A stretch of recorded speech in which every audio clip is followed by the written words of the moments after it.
We think that more money is going to mean a better life. And I'm here to tell you that no matter how high your net worth goes, you will always default back to the level of your self-worth.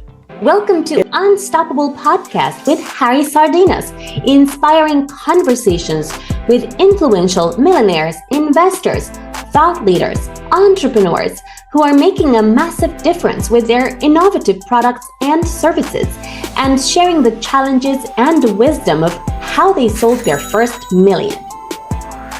100%. And then when it comes, with partnerships, I think that it's a journey that that we have. For example, my girlfriend at the beginning, she was working for me. Yeah, she was. What? Sorry. She was working for me. My employees. It was my general, and she started in the company doing, have several business. So one was an English school, so she started my English school as teacher, and then my managers were on holiday for the property side, so then she started to do the property. In the end, she scaled up and she became the general manager of my operations. But it went to the point to the relationship that I told her, look, you don't have to be an employee for me anymore. This is I can hire somebody else, so you can have your own business, so you can have your freedom, right? There is no need for me to have you here as, not because you don't want to, but if you want to do it, this is available for you. I'm curious, how did she receive that? She took it very well. She owns a book publishing company now, and she and we work together. That's great. My 2-3 companies. I have my 2-3 companies. We have resources from companies. Sometimes we share resources, and we help each other all the time. Yeah, so we are always busy. But for example, with the speaking, she will have a terrible fear upon speaking. So I make a workshop speakers at least just to help it to become the fear of public speaking. The workshop become an international success. And I spoke at the same stage with Les Brown, Tony Robbins, you name it. And the biggest of this planet, right? But then I start to do this conference. I'm traveling a lot, and she said, "I don't want to stay alone at home." I said, "Well, then you come with me." So she started to come with me. Then they give her a little bit of space to speak. She lost the fear. Now this goes to the point that they always say Harry and Lily. Yeah, they don't say Harry anymore. Yeah, my lifetime in Peru, it was an empowerment conference. They say, okay, Lily 90 minutes, Harry 15 minutes. I'm like, what? I'm the famous here. So hey, I got a good plug for you. First off, do you know who Daryl Stinson is? Say again? Daryl Stinson, do you know who he is? No. Anyway, I think that's brilliant, and everybody that needs any help in public speaking, or even if you don't, you should go to Harry's thing, Speakers Are Leaders, because you will learn so much about how to present yourself. Like, it's such a invaluable tool. The guy that I trained with, that's why I asked you if you knew who he was, is brilliant. Like, he's also known around the country, around the world for his skills. And I had no idea what I was getting into to, kind of develop that confidence that you get around social media for your business. Like, sorry guys, but if you don't like social media, you kind of, if you want to stay current right now, you got to be an influencer in your field. Tell me about it. It was not even Facebook. When I was a teenager, I don't even know my password of all the social media. What team developed this? And probably if you write me, my team would answer, right? Because we have 250,000 followers on all platforms. So, however, sometimes as entrepreneurs, right? If it's all about amplifying our message, and the public speaking, I applaud you to take that challenge, because I reach over 1 million people online and over 10,000 people all over the stage and all over the world. And the public speaking thing is the biggest fear the human can have. Yes, they did. To put yourself to go for a training on public speaking, it will open for you something that you like you said you didn't even know what you were getting into, because you're now in a framework where you have to overcome the biggest fear, your biggest fear, but it's not only yours, it's of everyone, it's all of us. And the simple reason why we have that fear is very simple. It's because when we're kids, our parents is telling us, don't talk to strangers, don't talk to strangers. Talking to strangers is bad. So now imagine, now you go to a stage and you need to speak in front of thousands of strangers. Of course, it's a huge fear that, and you know that fear, Suzanne, is showing up everywhere. It's showing up in your relationship, showing up in your bank account, it's showing up everywhere. But it's not only to you, it's everybody, right? Yeah. So, Yeah, so I mean, I'm a blabbermouth. I can talk all day long, and I would start to prepare speeches. I think you're doing amazing today. Yes, well, because I've learned to just, for me, what fits after a year of doing this is just to get up there and speak. Absolutely. I made some quick notes, Harry, while we were talking about, because I have enough course knowledge to know what I'm doing, to say, all right, these are my 5 points. I didn't have 5 points prepared, and I didn't practice what I was going to say. You did it on the spot. How I can do it on the spot. Or I was like, I don't know what to say. It was ridiculous. It took me, you know your stuff. It took me 450 tries to make a 2-minute video for a TED Talk. 400. How do you think, 2 minutes.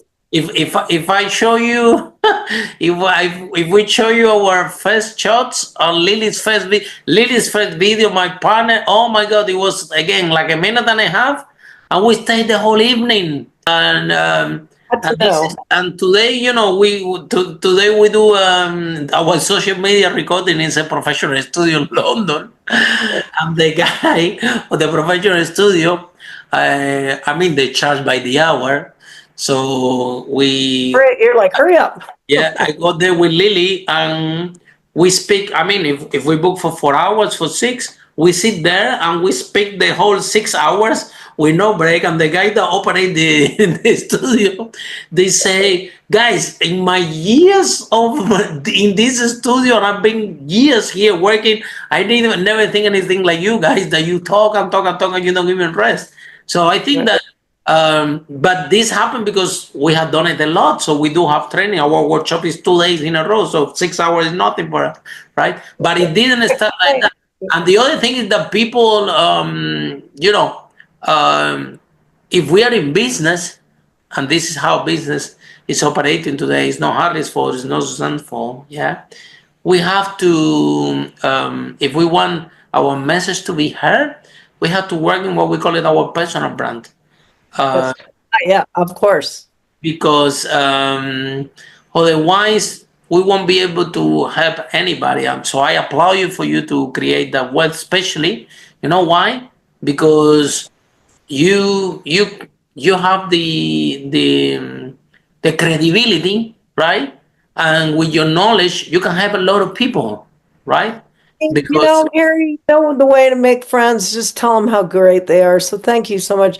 Can I share what my TED Talk speech is about? Absolutely. This is just like, it's got a lot more to go in it, but I'm going to open up and say, hey, my name is Suzanne Leydecker, and I want to teach you about how inheritance of millions of dollars taught me about my self-worth.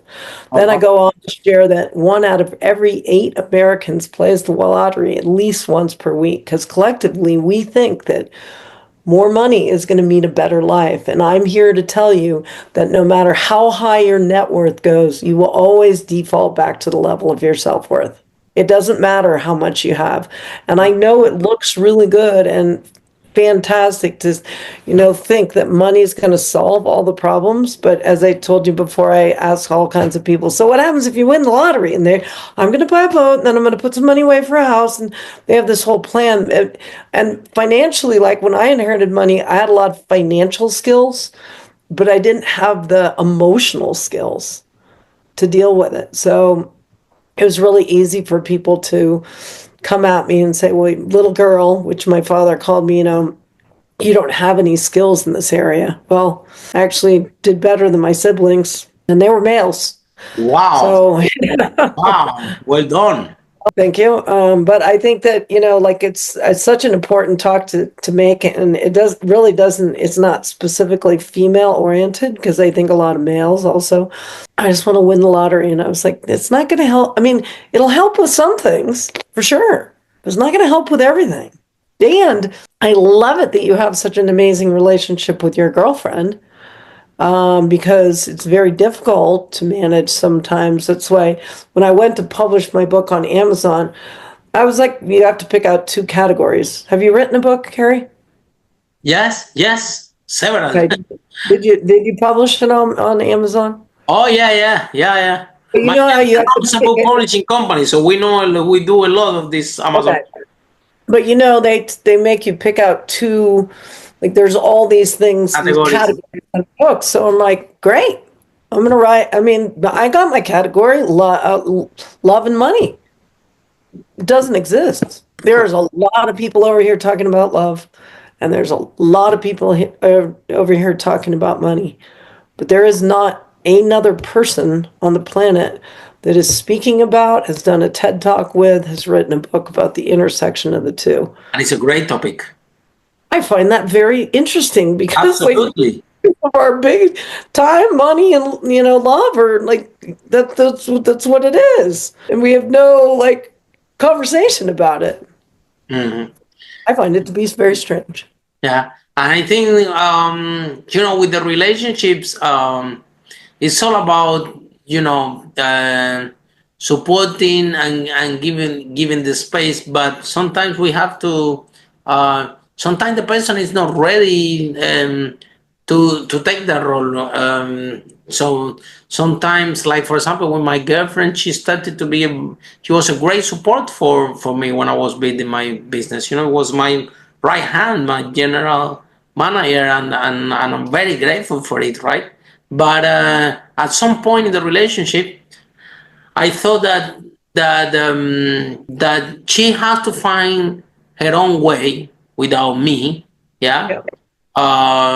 So from that space, right? It doesn't matter if she makes little, a lot, or whatever. But I didn't. I give it their own space. So because sometimes on the stages, people would say, "Well, Harry's overpowering Lily," right? Well, let me tell you that doesn't work like this right now. You put on the stage, It's the 90 she have minutes. become really, really powerful. I allow this framework, right?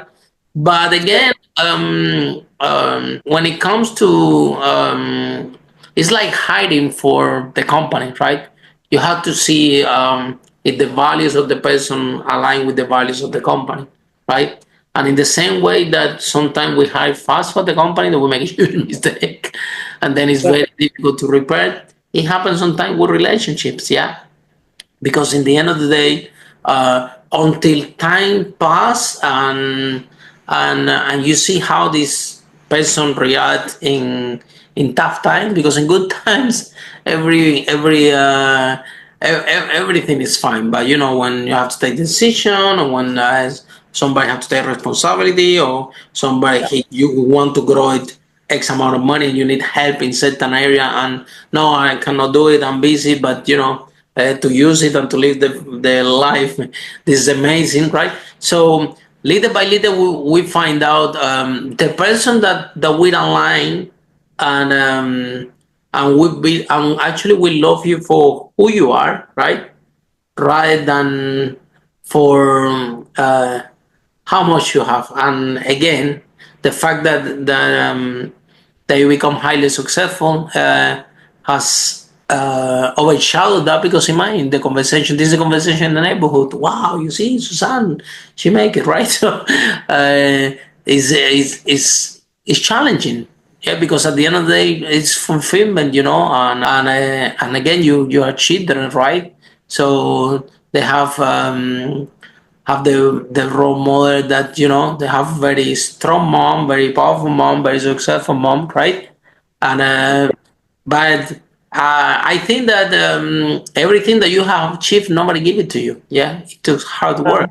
Yeah, and you did pay the price for it, because let me tell you something: if you were not busy growing the money, yeah, you will have a lot of time to date, and eventually you will find someone that